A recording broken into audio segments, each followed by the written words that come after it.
Assalamualaikum warahmatullahi wabarakatuh. Waalaikumsalam warahmatullahi wabarakatuh. Selamat bergabung di Man Channel sobat semuanya. Saat ini saya telah bersama dengan seorang pengusaha pembesaran dan penggemukan kambing gitu kan. Nanti kambingnya seperti apa kita akan bahas satu persatu. Ya, jadi di samping saya ini namanya Pak Ali Maksum. Pak Ali Maksum ini tinggalnya di Desa Tegarejo, Kecamatan Rejo Tangan, Tulungagung, Jawa Timur. Baik, kita sapa ya. Apa kabar Mas Pak Ali? Alhamdulillah sehat walafiat. Walaupun dalam kondisi COVID-19, alhamdulillah dianugerahi kesehatan. Ini modal utama bagi kita semua untuk melaksanakan kegiatan ya rutinitas aktivitas sehari-hari. Baik, alhamdulillah.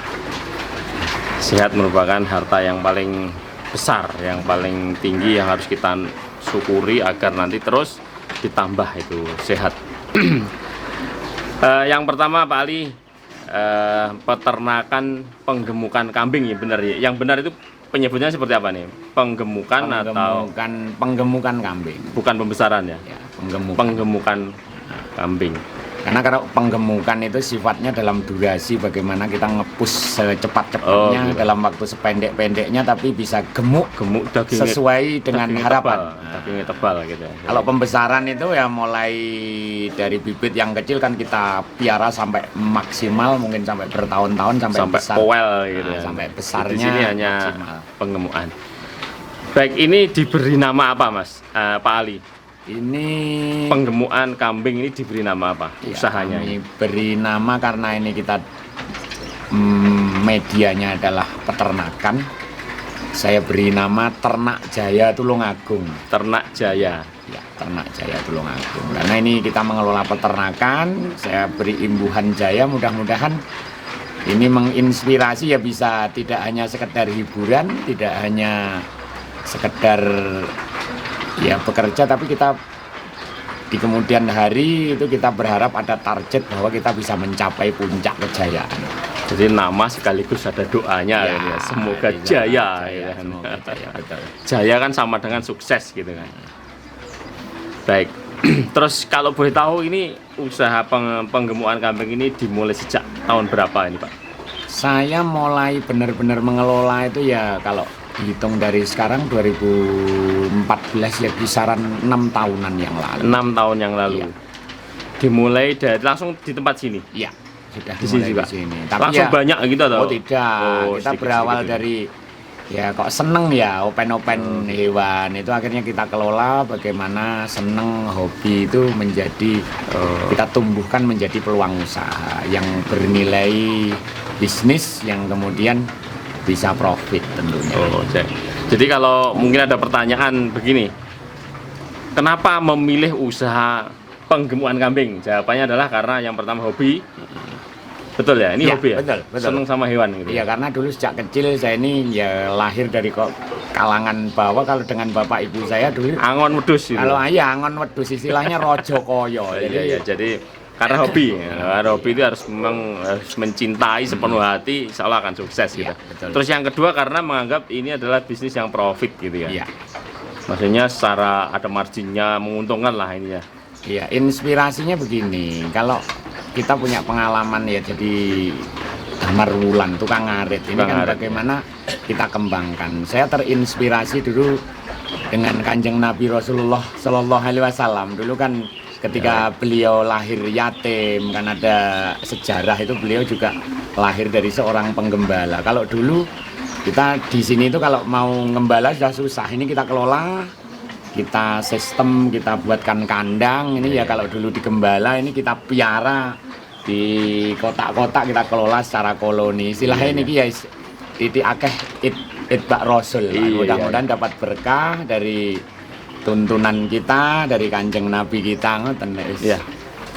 Ya, kita pelayanannya soalnya kalau hewan kambing itu saya punya keyakinan kalau begini, kalau selama ada orang akikoh, selama ada orang tasyakuran, selama ada korban, ini kan kaitannya dengan syariat. Pasarnya luas. Luas. Terus yang paling setiap hari itu kalau selama ada orang jualan sate dan gulai. Iya, iya, iya. Nah itu kali berapa pedagang itu kita lihat kalau selama mereka masih buka itu ya itu berarti peluang. Nah, pada pasarnya. Jadi Pasarnya ya. yang pertama hobi, yang kedua menganggap ini profit, yang ketiga mencontoh Nabi dan Rasul. Memang kalau kita lihat sejarahnya, Nabi dan Rasul itu rata-rata mereka adalah seorang penggembala kambing. Mungkin alasannya begini, Bang, kambing itu susah diatur gitu kan, susah diatur. Makanya sebelum ngatur manusia gitu kan, maksudnya menjadi seorang nabi ya yang diikuti banyak manusia, mungkin ujiannya dengan kambing dulu gitu. Begitu susahnya kambing itu diatur memang kalau saya melihat ya Pak Ali ya. Nggak tahu kalau prakteknya Pak Ali, saya kan hanya melihat dari jarak jauh. Kambing itu susah diatur. Sebenarnya Buktinya di film itu sampai difilmkan Pak Ali. Shaun the Sheep itu, tahu kan? Itu penggembalanya kan anjing, itu sampai stres, pemiliknya juga stres itu kan. Karena apa? Keusilannya si Shaun the Sheep, dan kayaknya ini kambingnya di belakang ini Shaun the Sheep semua. Tapi alhamdulillah kita memelihara hewan itu kan butuh komunikasi, butuh kasih sayang. Ada komunikasinya dengan kambing itu? Iya, artinya diajak ngomong apa gitu? Iya, isyarat karena kita mereka kita layani makannya. Kemudian kalau sakit ya kita obati. Dirawat. Ada yang bahasanya ada yang nakal juga kita pisah, kita pilah-pilah. Kayak sekolahan gitu. Iya, kayak mengelola anak-anak di sekolah. Iya. Cuman medianya adalah kambing. Iya. Nggak boleh dipukul gitu ya. Oh, nggak boleh. Lek wis kasih sayang itu mereka juga nurut dengan kita. Iya. Pada hakikatnya Nurut mereka dan itu, cepat gemuk kayaknya iya, gitu. rindu dengan kita, rindu dilayani supaya apa yang menjadi kebutuhannya itu bisa tercukupi. Oke. Jadi ini usaha sudah 6 tahun yang lalu. Terus kalau 6 tahun berarti kan sudah cukup lama ya. Biasanya bisnis itu kelihatan berjalan apa enggak itu setelah 3 tahun gitu, setahu saya ya. Kalau 6 tahun berarti sudah melewati masa-masa kritisnya sebuah usaha gitu ya. Berarti sudah melibatkan banyak karyawan gitu ya. Kalau boleh tahu ini karyawan jumlahnya berapa? Yang Ya kita makan dulu ini. Pak Arif, ini kita mengawali kan sebenarnya dari kecil, dari diri kita sendiri, belum berbicara karyawan tapi sendiri dulu gitu kita kan. tekuni sampai kemampuannya kita analisis. Kalau kita bekerja 8 jam kerja itu kita coba itu mampu mengelola berapa ekor. Nah, sistemnya kita tata, manajemennya kita tata. Ternyata kalau kita itu memelihara secara tradisional itu 2, 3, 10 ekor itu sudah merepotkan seluruh anggota keluarga. Ketika ini kita kelola dengan baik ini ya alhamdulillah. Artinya satu orang itu mampu sampai 400 ekor itu dulu awalnya kita masih sendirian. 400 ekor sendirian. Ya. Dahsyat. Tapi ndak angon ya, cuma kandang. Ini kita konsepnya ketika itu sudah merasa tidak mampu, kita ciptakan paket berikutnya, melani kita kemudian ambil karyawan. Ya sekarang ya kalau berbicara karyawan, ada karyawan yang tetap, ada karyawan yang pocokan. Pocokan itu artinya ketika kita butuh tenaga tambahan, kita butuh. Iya, kita mengelola ya alhamdulillah bisa bermanfaat untuk 4-5 orang di luar sana. Berarti karyawan tetapnya berapa? Karyawan yang tetapnya 2 orang. Terus yang pocokan? Yang pocokan ya ada 3-4 orang gitu. Oh, jadi 6 orang. Iya.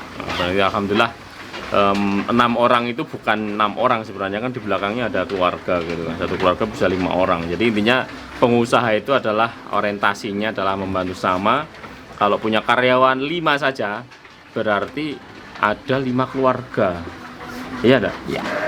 Yang istilahnya secara ekonomi itu terbantukan kan gitu kan. Jadi makanya kita bisa ya mudah-mudahan apa yang kita lakukan, konsep yang kita terapkan ini bisa bermanfaat untuk orang lain. Tidak hanya berhenti di situ lah, mitra-mitra kita pedagang benihnya, pedagang pakannya, bibitnya, pakannya dan sebagainya, ini kan jangkauannya kan sangat luas. Ya, kemitraan, mitra-mitranya di sana banyak. Ada pengusaha angkutan, ada sopir, ada kernet. Kalau pengusaha angkutan, bagaimana orang jualan ban laku, bakul uli juga laku, bengkelnya juga laku, tarik menariknya luar biasa. Iya. Memang pengusaha itu sering dipuji oleh Rasulullah ya. Jadi pengusaha yang amanah, yang jujur itu di surga kan begitu kan. Insya Allah, insya Allah. Terus ada 10 pintu yang dibuka oleh Allah, pintu rezeki maksudnya. Ada 10 pintu rezeki yang dibuka oleh Allah. Itu 9 diantaranya untuk pengusaha kan begitu kan. Karena pengusaha itu punya jasa besar, punya apa ya, punya kebesaran jiwa untuk membangun sistem, membantu banyak orang kan gitu kan. Tidak memikirkan diri sendiri, tidak egois. Ya, akhirnya memang ya pengusaha itu memang ada tempat tersendiri lah jika dia jujur gitu kan. Ya. Terus amanah, terus tidak melakukan kedoliman yang lain.